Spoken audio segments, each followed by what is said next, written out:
Bom dia, boa tarde, boa noite, tudo de bom? Gente, nós estamos começando agora Cupcake com Cereja, esse podcast delicioso que não engorda e que nós amamos demais, porque nós sempre recebemos pessoas maravilhosas, pessoas de Deus, com um assunto, com um bate-papo muito relevante. E hoje eu estou recebendo uma convidada muito linda, muito especial, que é a Aline Solper. Seja bem-vinda, Aline, aqui no nosso podcast. Muito obrigada, Dai. É um prazer estar aqui com você hoje, com a sua audiência também. E tenho certeza que o nosso bate-papo vai abençoar muita gente. Vai mesmo, porque, gente, hoje o assunto é um assunto que todo mundo gosta. E quem não gosta tem que gostar, porque se não gostar, vai se dar mal. É verdade. Aline. Tem que gostar por bem ou por mal, mas tem que gostar. A gente vai falar, gente, sobre educação financeira. Aline, eu quero entender um pouquinho, antes da gente começar, como que você deu início a essa... Vou falar carreira, né? A sua carreira, a sua vida dentro da educação financeira. Educação financeira, as pessoas às vezes acham que é número, planilha, e às vezes as pessoas têm até uma ideia que é meio chato, né?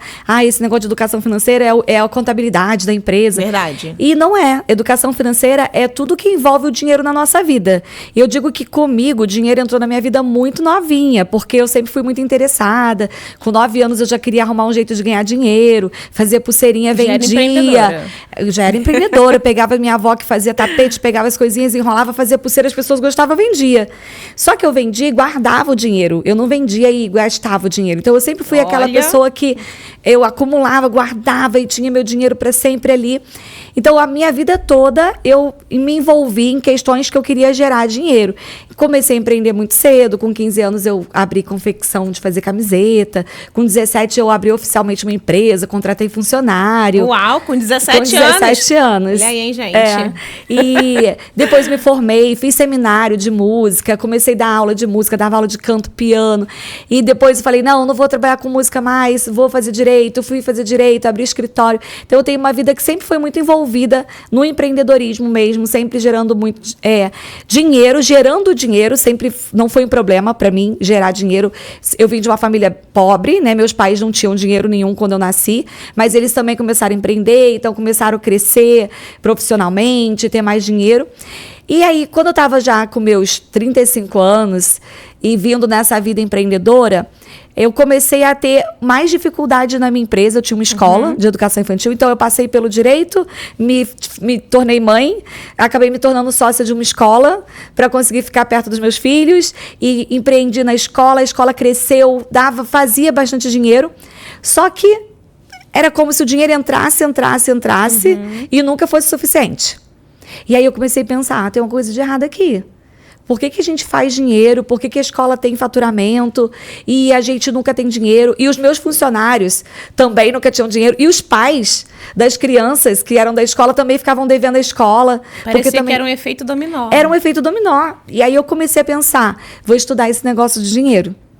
E aí foi quando eu comecei a me interessar pelo assunto. Inicialmente, eu acho que eu comecei igual todo mundo. Vou ter que estudar gestão financeira empresarial. E aí eu achei que eu tinha ido para um curso de gestão financeira. Quando eu cheguei no curso que eu fui fazer, era um curso que falava muito mais sobre nós mesmos, sobre a nossa relação com o dinheiro, nossa relação com o sucesso, com todas as crenças que a gente tem a respeito de dinheiro, do que com a gestão financeira. Sim. E aí despertou em mim. Falei que foi assim, caiu uma gotinha que eu falei, meu Deus, as pessoas precisam saber disso. Como que eu não soube disso? Eu já fiz 2 faculdades, pós-graduação, e ninguém nunca me falou sobre isso. E aí eu comecei a estudar, me aprofundar, vendi minha escola, não quis mais trabalhar com escola, e comecei a só trabalhar e estudar sobre educação financeira, dar consultoria. E aí eu percebi que vários empreendedores como eu se dedicavam somente à empresa, a ganhar muito dinheiro, fazer muito dinheiro. Não podia tirar férias, não conseguia viajar, não tinha reserva, não tinha nada, e que tinha um problema ali. E aí me apaixonei, e aí eu digo que foi quando Deus falou assim, a sua missão é essa, você vai ter que ajudar as pessoas com essa questão financeira que não é a planilha. É como a gente se comporta com os nossos recursos, com o nosso dinheiro. E Aline, você está falando isso, eu acho muito interessante, porque a gente vive realmente uma sociedade, eu vou falar assim, não apenas Rio de Janeiro, aonde nós estamos, tá, gente? Mas Brasil. Nós vivemos um país onde a gente tem uma escassez gigante, enorme, sobre educação financeira. Sim. As pessoas, elas não recebem essa educação. Não. Ao contrário, a gente até vê muitos memes na internet, né? Mimimei. Prefiro ser feliz. E assim, acaba que isso gera consequências. Sim. E essas consequências é o oposto daquela felicidade momentânea, que às vezes é uma compra, que às vezes é algo que leva todo o dinheiro, todo o salário, é uma compra parcelada em 1 milhão de vezes, até Jesus voltar, como a gente brinca, né? Sim. Então a pessoa acaba nunca tendo dinheiro e nunca saindo do lugar, só que a mentalidade da pessoa não muda. E aí, realmente, a pessoa entra, acho que dentro dessa questão. Sim. Aonde que eu tô errando? Sim. Porque eu estou trabalhando, às vezes a pessoa pode ser funcionário ou empreendedor, como você também, mas entrar dentro do mesmo erro. Exatamente. E falar, o dinheiro entra, mas eu nunca tenho dinheiro. Só que aí você tá indo na raiz do problema. Exatamente. Que aí a gente passa realmente por um princípio que eu acredito que é um princípio de mentalidade. Sim. Tô certo? Tô exatamente. Errada? E uma coisa interessante, quando você fala assim, as pessoas brincam, mimimei, eu mereço, como se a educação financeira fosse o oposto disso. E eu entendo, porque nós temos também muitas pessoas que falam de educação financeira, falando que você não pode ter isso, você não pode ter aquilo, você não pode comprar, você tem que economizar, não pode gastar, não pode comprar o café. E a gente vai para 2 extremos, que é o extremo de que eu não posso nada, eu vou cortar tudo, e ninguém vai cortar tudo. A gente precisa ter, só que eu preciso ter o equilíbrio. Então, por favor, dá uma mini aula pra gente. Sim. Como é que realmente a pessoa consegue chegar nesse equilíbrio, né? Porque assim, às vezes, a pessoa que o dinheiro entra, mas ela nunca vê dinheiro, geralmente essa pessoa possui dívidas. Sim. Então, como é que hoje um brasileiro, uma pessoa que está trabalhando de funcionário ou está empreendendo, como essa pessoa consegue pegar o dinheiro que ela tem, quitar suas dívidas, viver, conseguir mudar a mentalidade, ser feliz, vamos dizer assim, né? Se mimar às vezes, já que não existe essa rigidez. Como é que a pessoa consegue realmente encontrar esse equilíbrio dentro da vida financeira? Isso é um aprendizado e eu gosto de usar metáforas porque fica mais fácil das pessoas entenderem. E eu comparo a organização financeira com uma organização de uma casa. Então imagina que você tem uma casa. Sim. Você tem que entender o tamanho da sua casa. Se você tem um apartamento de 1 quarto, você tem que ter móveis proporcionais àquele apartamento. Sim. Se você tem um apartamento pequeno e você coloca um sofá gigante, ele vai ocupar toda a sua sala. Verdade. E aí não vai caber mais nada, porque você botou um sofá gigante. Ou uma televisão. Às vezes as pessoas veem aquelas televisões enormes. Só que se a sala dela é pequena e ela colocar aquilo, não vai nem dar para distinguir o que está vendo na tela. Porque vai ficar na cara, né? Você precisa de uma sala ampla para pôr uma televisão grande. É a mesma coisa com o nosso dinheiro. A gente precisa entender qual que é o tamanho do orçamento. E todas as pessoas precisam ter a mesma divisão, só que proporcional. Todas as casas vão ter sala, cozinha, banheiro, quarto. Dentro do mesmo orçamento de todas as pessoas vai ter o dinheiro do lazer, o dinheiro da moradia, o dinheiro do transporte, o dinheiro de alimentação, o dinheiro do dízimo, o dinheiro de uma educação e o dinheiro que eu preciso investir para realizar os sonhos futuros. Qual é o grande problema? Como a gente não aprendeu a fazer isso, a gente aprendeu que o dinheiro chega, eu pago conta. Eu recebi um aumento, eu compro um sofá maior. Eu recebi agora uma promoção, eu vou fazer uma compra de um carro, uma outra parcela. Olha aí, gente, a gente se identificando. É, não diga nomes. Vou fazer uma outra parcela. E aí eu começo a colocar um monte de imóveis grandes demais dentro de um apartamento pequeno. E aí não cabe mais nada. Aí não cabe para eu estudar, porque aí se eu estou estudando, eu consigo uma promoção, eu consigo um salário maior, ou eu consigo crescer minha empresa. Não consigo fazer reserva e não consigo realizar sonhos. Então eu faço uma continha que a gente precisa sempre considerar como se fosse todo o nosso salário ou toda a nossa renda, 70% do dinheiro. Sim. Imagina que de tudo que você recebe, você só pudesse gastar 70%. Se você conseguir fazer isso, e não é da noite para o dia, mas é uma adaptação, então a gente divide moradia, transporte, alimentação, lazer, doação, estudo, itens pessoais, né, roupa, sapato e tal. Eu tenho que contar quanto eu recebo. Sim. Imagina que eu recebo 10. Eu não tenho 10, eu só tenho 7. Entendi. Como é que eu encaixo tudo que eu tenho que fazer em 7? As pessoas vão falar, mas não dá. Mas quando ganhava 3, também não dava. Verdade. E aí, quando ganhava 5, e isso proporcionalmente, eu tenho clientes que ganham 60, 70 mil e que não dá. Não dá. Porque à medida que a casa foi crescendo, ele foi botando móveis maiores ainda, sempre maior do que a casa. E aí foi sempre lotando. Então, se a gente consegue organizar o nosso orçamento para caber dentro de 70, eu tenho 30 de reserva. E esses 30, ele vai destinado só para reserva. Só para reserva, só que a gente vai dividir. Então, aqui eu tenho, vamos falar do público cristão. Ele tem os 10% do dízimo. Sim. Ele vai tirar os 10% dos 100%, mas a gente está com os 70%. Então, eu tenho 10% aqui, que é a minha doação. Mas eu ainda tenho 20%. Se eu guardo 20% para o meu futuro, eu ainda tenho um futuro, por exemplo, eu quero fazer uma reforma na casa daqui a 5 anos. Eu estou guardando esse dinheiro para minha reforma da casa daqui a 5 anos. Só que esses outros 10 eu estou guardando para o futuro mesmo. Sim. Quando eu me aposentar. Sem intenção realmente de colocar a mão. Sim, quando eu me aposentar. Quero parar de trabalhar. Como que eu vou parar de trabalhar? Muita gente não para de trabalhar porque não tem dinheiro. Sim. Empreendedor. Passou a vida toda, pagou o mínimo do INSS possível para ficar pagando menos imposto. Aí ele acredita que ele vai ter sucesso sempre e tal. Mas a gente sabe que a vida não é assim. Verdade. Então a gente precisa ter reserva. Então a gente põe 10%, botou os 10% do dízimo, 10% para um sonho de médio prazo e 10% para o longo prazo. E aí eu consigo dormir tranquilo. Você conseguiu, gente, entender? Porque eu tô aqui ainda, tipo, captando. Porque, Aline, eu acredito que a gente vai trabalhar também o domínio próprio, né?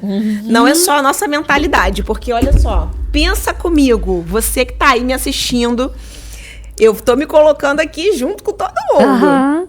Eu tenho 30% guardado. Aí você tá lá, olha, para longo prazo. Só que aí, se nesse caminho aconteceu um imprevisto, como é que eu faço para fingir que esse dinheiro não existe? Exatamente, você tem que fingir que não existe. A gente até coloca investimentos separados para não ficar à sua mão, né? Então, não é para deixar esse dinheiro na conta corrente, porque aí a tentação é muito grande. Pois é, como é que acontece isso? Então, por exemplo, um de longo prazo. De longo prazo, a gente vai pensar numa previdência privada. Sim. É claro que tem previdência privada ruim, mas tem previdência boa. Então, o segredo realmente é tirar esse dinheiro da mão. Tira da mão.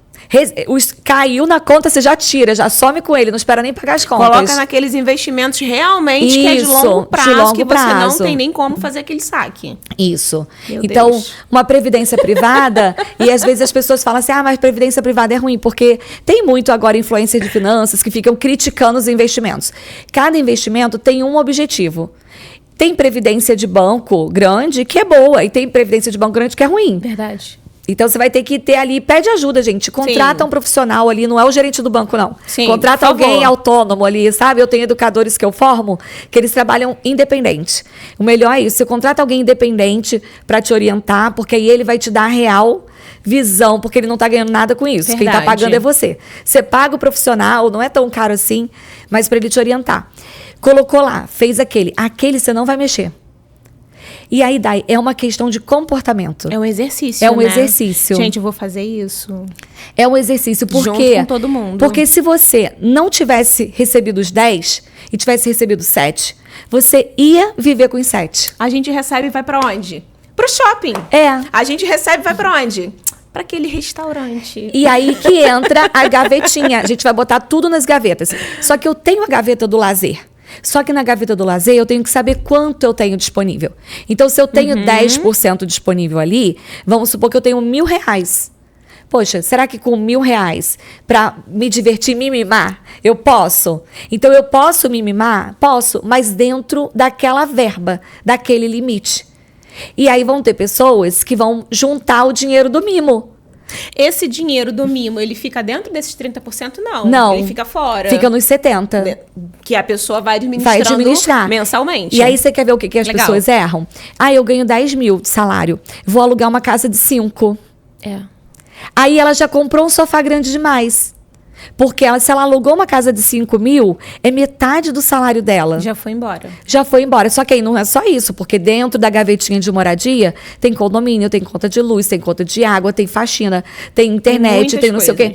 Então, é aí que a gente erra. Então, dá para mimar? Dá. Mas, por exemplo, então eu não posso morar no apartamento de 5 mil. Eu ganho 10 mil, mas eu vou morar num apartamento de 2, no máximo de 3. É a hora que você abre mão de uma coisa para você conseguir usufruir das outras. Verdade. Porque o que adianta eu, me colocar aqui de dívida e depois ter aproveitar o momento só, né? E quando você faz um compromisso desse, como aluguel, carro, vou comprar um carro, vou financiar no meu limite. Aí financia lá no limite, não vai sobrar nada. Aí lembra que tem que pagar seguro, tem que pagar pedágio, tem que pagar estacionamento, IPVA. E se bater o carro, eu tenho que ter reserva, né? Porque, mas tem seguro, Aline, mas tem franquia de seguro. Exatamente. Então tem tudo isso envolvido. Então a gente não pode. Eu acho que onde a maioria das pessoas erra é exatamente nessa dosagem.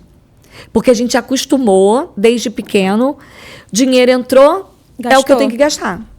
E aproveitando que a gente está, né? Você está nos ensinando, nos dando essa mini aula aqui, tá? Aproveita, pega, anota, não esquece. Salva também o vídeo, porque aí você assiste novamente. Como surgiu o Instituto Soper? Surgiu exatamente quando eu comecei a ensinar o que eu estava aprendendo. Eu sempre fui muito boa de fazer dinheiro. Você ensina isso para as pessoas. Ensino isso para as pessoas. Então, por exemplo, quem está vendo agora a gente está tendo essa mini aula. Fala assim, Dai, mas eu quero aprender mais fundo. Quero ser alguém, né, realmente ali. Pode procurar a Aline, e a Aline tem o Instituto. Sim, aí você vai lá no meu Instagram, aí tem @AlineSoper, e aí dentro do meu Instituto eu tenho a Escola Vida Rica. Uau, ainda tem outro. A Escola Vida Rica é a escola para as pessoas normais, comuns, como você, como quem está assistindo a gente, que quer aprender isso, quer ter uma vida rica. E o que ter uma vida rica? É realizar o que você quer, realizar o que você quer, sem precisar passar sufoco. Sim. Então a gente aprende a fazer uma gestão financeira e ir aumentando a nossa renda, e aumentando nossos mimos, só que sem passar o desespero. Porque ao mesmo tempo que a gente consegue, por causa do limite do cartão, do cheque e tal, fazer umas coisas assim de extravagâncias que de vez em quando é legal, só que o efeito colateral de você ficar no estresse de ter que pagar aquelas contas e o cartão que veio mais alto e que não sei, isso aí acaba. A tua vida não fica mais rica. Não fica. A bolsa é de rica, mas a vida não tá mais. Verdade. Porque agora você se endividou. Então, dentro do Instituto é uma escola e a gente tem vários programas. A Escola Vida Rica é para pessoa física, normal, comum, para os empreendedores também. Sim. Mas focado na vida dele. E como que surge o Instituto? Eu comecei assim, ensinando outras pessoas. E aí eu percebi que eu precisava de mais gente para ensinar. Porque a gente tem em finanças pessoas super técnicas, que vão falar de investimentos, que estaria aqui conversando com você, falando de uma sopa de letrinha, e que ninguém estava entendendo nada. Vários números. E ninguém não ia fazer diferença na vida de ninguém. Então eu comecei a pensar, eu preciso formar outras pessoas para ensinar de uma forma didática, uma forma adaptável à vida real. Porque é igual dieta, não adianta você falar, olha, a partir de agora daí você não gasta nada. Verdade. Porque vai dar efeito rebote. Vai. Você vai falar, não vou comprar roupa nenhuma. Aí você vai ficar 3 meses, daqui a pouco você não aguenta mais, vai no shopping, pega o cartão e gasta tudo. Porque a gente fica na privação, e a privação tem esse efeito rebote mesmo, né? De você se priva, e de repente botei o pé na jaca, né? E gastei tudo. Então, eu comecei a formar outras pessoas para trabalhar com educação financeira.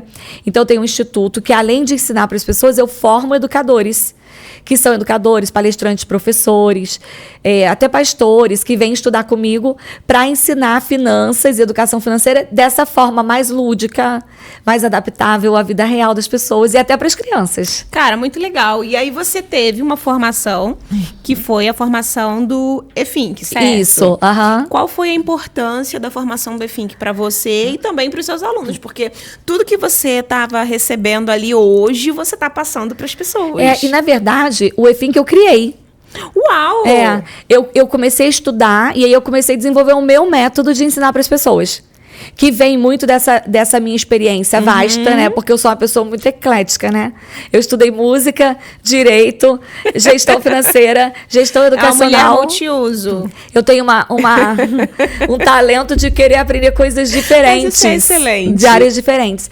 E aí eu comecei a juntar essa parte do desenvolvimento humano, da programação neurolinguística, das finanças, da gestão empresarial. Muita coisa que eu trago para a vida familiar é de gestão empresarial. E eu falo assim... Que você aprendeu adaptou. Eu administro empresa desde criancinha, né? E você teve uma escola. Tive. Aí você, né, vendeu a escola. Mas Sim. hoje em dia, se a gente for analisar de uma forma mais fria, vamos eu tenho dizer uma escola. Assim, você tem uma escola. Só que voltado para as finanças. Isso. A minha escola hoje tem mais de 8 mil alunos. Uau! E tem alunos em 45 países. Que isso! Porque aí eu saí do mundo físico e fui para o mundo digital. Então hoje eu tenho uma escola que é online, que tem cursos para profissionais, tem curso para pessoa física, tem cursos para crianças. Quando você fala tem curso para profissionais, são pessoas que querem aprender para ensinar. Isso, para trabalhar. E aí a gente tem profissionais que trabalham na parte de organização, planejamento, mas eu tenho profissionais também que trabalham com investimentos. Sim. Tem outros que são especializados em dívidas, porque é muito difícil uma pessoa, a gente está falando aqui de organização, todo mundo tem algum tipo de dívida, é normal, Sim. né? 70% dos brasileiros têm dívida. Quando a gente fala isso, esses dados, o que eles estão dizendo? Se você tem um cartão de crédito com parcelas para frente, isso é dívida. Sim. Então, quando eles contam 70%, é isso. Então, praticamente... todo mundo tem algum nível de dívida. Se você financiou um apartamento, se você financiou um carro, tecnicamente isso é dívida.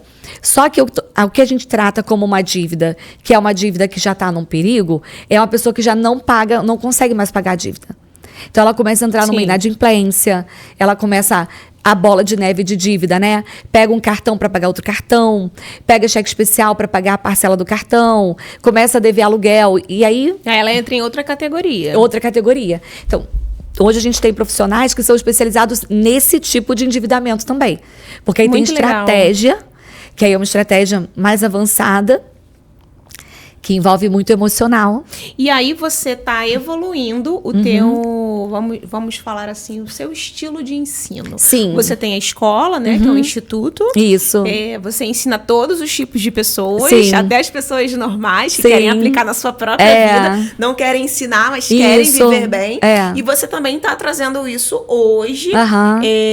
Hoje não, que eu acredito que já faz um tempinho, né? Mas a gente está falando de algo que vai estar lançando agora, vai estar pegando aqui. Você agora também está lançando livros. Sim. Voltado para finanças. Isso, e esses é para o público final. Inclusive, dentro desse livro, eu escrevo junto com os meus alunos que hoje são especialistas. Eu tô aqui, gente, com 2 livros aqui da Aline. Eu vou falar para vocês. Os temas são maravilhosos. Sim. São temas, eu acho, que todo mundo precisa. E são temas polêmicos até, ouso dizer, porque eu tenho, de certa forma, uma opinião formada sobre um dos livros aqui. E eu já escutei muitas pessoas falando sobre esse assunto. E eu falei assim, gente, como a pessoa pode pensar assim? O primeiro, esse que é o mais polêmico, por favor, que é Dinheiro do Casal. Tô errada, Aline? É polêmico. Não é polêmico? E dá briga. Dá briga. Porque não adianta, hoje, eu não vou falar de números, mas talvez aí 70% das brigas nos casamentos é por conta de dinheiro. Até os divórcios, né? Não vou falar nem só das brigas, o divórcio. A gente vem de uma sociedade muito egoísta, eu vou falar assim. Eu não li o livro, tá, gente? Ainda vou ler, mas a sociedade que esse dinheiro é o meu dinheiro, esse dinheiro é o seu dinheiro. E aí, daí começa. Sim. Você paga isso, você paga aquilo. Você não põe a mão no meu dinheiro, você me emprestou, você não me devolveu. E olha, na minha casa a conta dá super certo. Meu marido sempre fala assim, ó, a conta lá em casa funciona. Mas isso é brincadeira. O que é dela é dela, o que é meu é nosso. Porque lá em casa, na verdade, a administradora sou eu. É você? E eu que pego pra pagar e tal. Mas o dinheiro é um só. Sim. É um só, é o dinheiro do casal. O dinheiro do casal. E o outro livro que é Deus Quer Que Você Prospere. Ambos os livros saindo aqui pelo Instituto da Aline, Sim. Instituto Super, e também lançados pela editora Ágatos. Isso. E eu acredito que é um conteúdo maravilhoso. E esse livro, gente, os dois são livros, assim, que tem o seu diferencial, porque é um livro que tá dentro de uma coautoria. Sim. E assim, eu não sei se vocês sabem como é que funciona. Eu não sabia, conversei com a Aline agora há pouco, ela me contou. E eu vou te pedir para você explicar para as pessoas como é que funciona um livro que você tá escrevendo em coautoria. É um projeto bem interessante. Deve ser uma experiência incrível, né? E eu comecei a trabalhar com educação financeira em 2015. E eu sempre, desde criança, eu queria escrever livro, né? Eu ficava escrevendo quando eu era criancinha. E aí eu não sabia que seria possível um dia eu me tornar escritora. Porque eu era advogada, trabalhava em escola. Então você esquece essas coisas que você queria.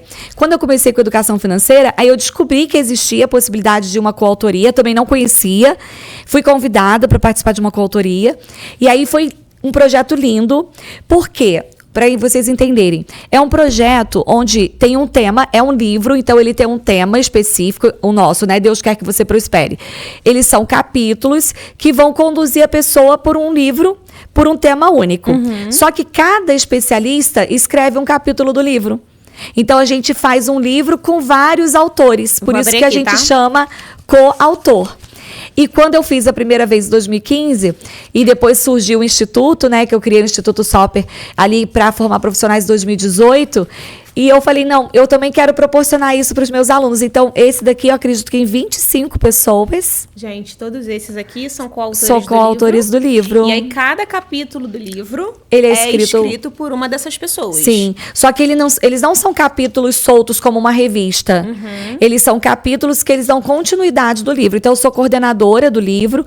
Eu penso no tema, eu penso no tema, eu faço uma proposta do projeto, o que a gente quer com esse projeto.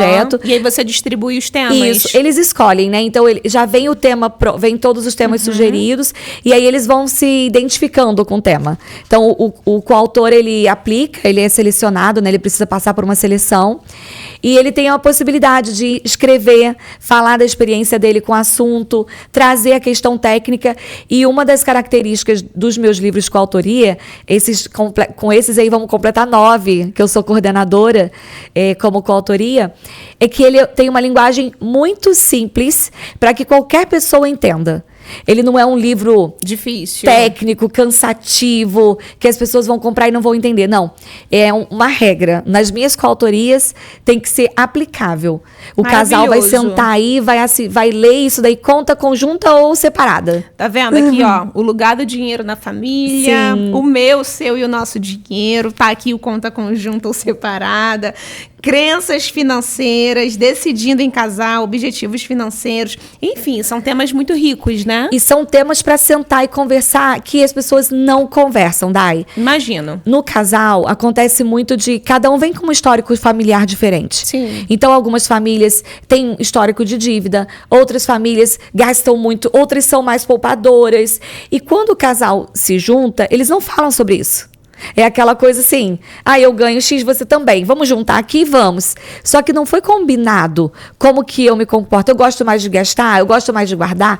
E aí fica aquele jogo de empurra. Então, é um livro rico para ler e conversar. E chegar a um conjunto. Que é o nosso modelo de dinheiro do casal, né? Geralmente, o casal, ele casa com aquele pensamento de... eu casei, eu sou um com meu marido, no casamento. Mas tem que entender que também é um conjunto da vida, né? Eu tive essa experiência vou botar aí já quase 6 anos atrás, que é o tempo que eu tô casada. E um dos nossos pastores, na época, eu lembro até hoje, no nosso noivado, ele virou pra mim e pro Daniel e falou assim, olha só, vocês... não podem esperar o casamento para vocês serem um. Vocês estão noivos. Comecem a ser um agora. Como? Conversando. Vocês precisam ser um no mesmo ideal, nos mesmos objetivos, na vida financeira. Em tudo tem que ser um. Então, o casamento, geralmente, as pessoas têm esse mau hábito, né? De excluir a vida financeira do um.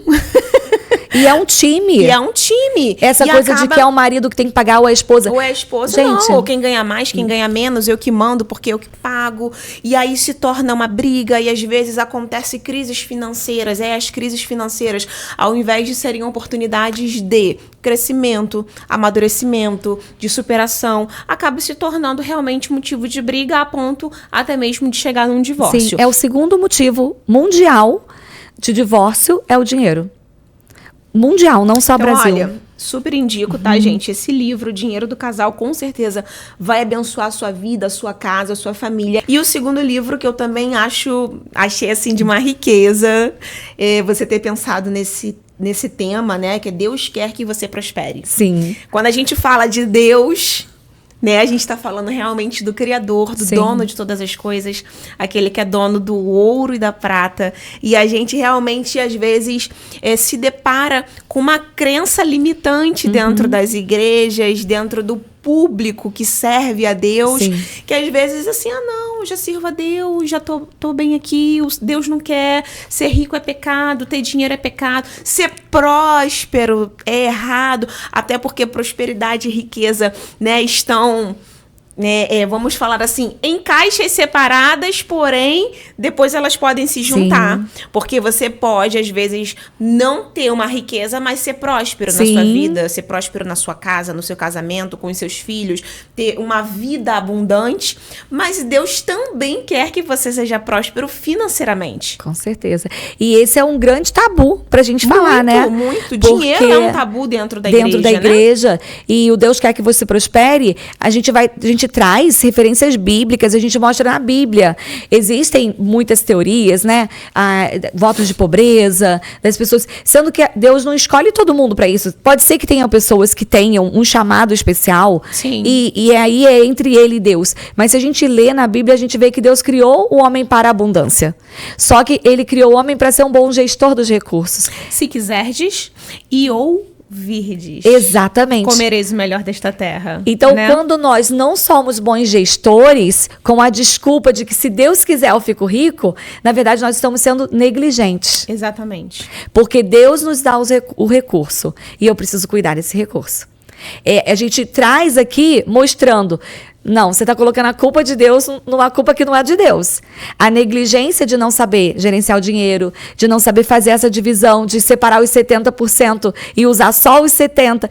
Se você entender, Deus já ensina a gente a gerenciar o dinheiro quando ele manda separar o dízimo. Verdade. Porque se você aprende, desde criancinha, a viver com 90%, os 10, você não sofre porque você está dando 10 de dízimo. Porque você não está dando, você já aprendeu que você vai viver com os 90, que aqueles 10 é de Deus. Ele já está te ensinando a gerenciar quando ele fala para separar. Só que a gente lida com isso de uma forma ruim. Então, nesse livro, a gente traz as referências bíblicas, traz clareza de o que é prosperidade. Porque a pessoa pode ser próspera ganhando 2 mil, 5 mil, 10 mil, 25, ou pode ganhar o que for e não ser próspera. E eu queria que você guardasse isso no seu coração, porque ela está ensinando aqui preciosidade. É um ensino precioso, né? Que quando a gente realmente pratica, a Bíblia, ela realmente nos ensina tudo. Como a gente acabou de citar, se quiserdes, você quer. A Bíblia fala, né, que o preguiçoso, ele muito deseja e nada alcança. Porque ele só deseja. Ele não coloca em prática. Ele não vai atrás daquilo que ele quer. Mas a gente precisa ouvir. E esse ouvir realmente é colocar em prática aquilo que a gente aprende. Ainda que, às vezes, no início tenha alguns tropeços, né? Porque eu acredito que são doses homeopáticas para que você realmente vá conseguindo colocar ali a sua vida financeira no lugar. E você vá realmente prosperando, crescendo, usando aí os seus 70-30 da forma certa, da forma que tem que ser, para que você viva uma vida abundante, uma vida feliz e que você viva o contrário dos memes, tá? Porque muito meme tá por aí dizendo: tô chorando, mas tô em Paris. Não, que você esteja em Paris sorrindo. É só fazer uma reserva de Paris. Aline, obrigada por estar aqui com a gente no Cupcake com Cereja. A casa é sua, as portas estão abertas. A gente fica muito feliz, são ensinamentos maravilhosos. Eu tenho certeza que a gente ficaria aqui, ó, muito tempo.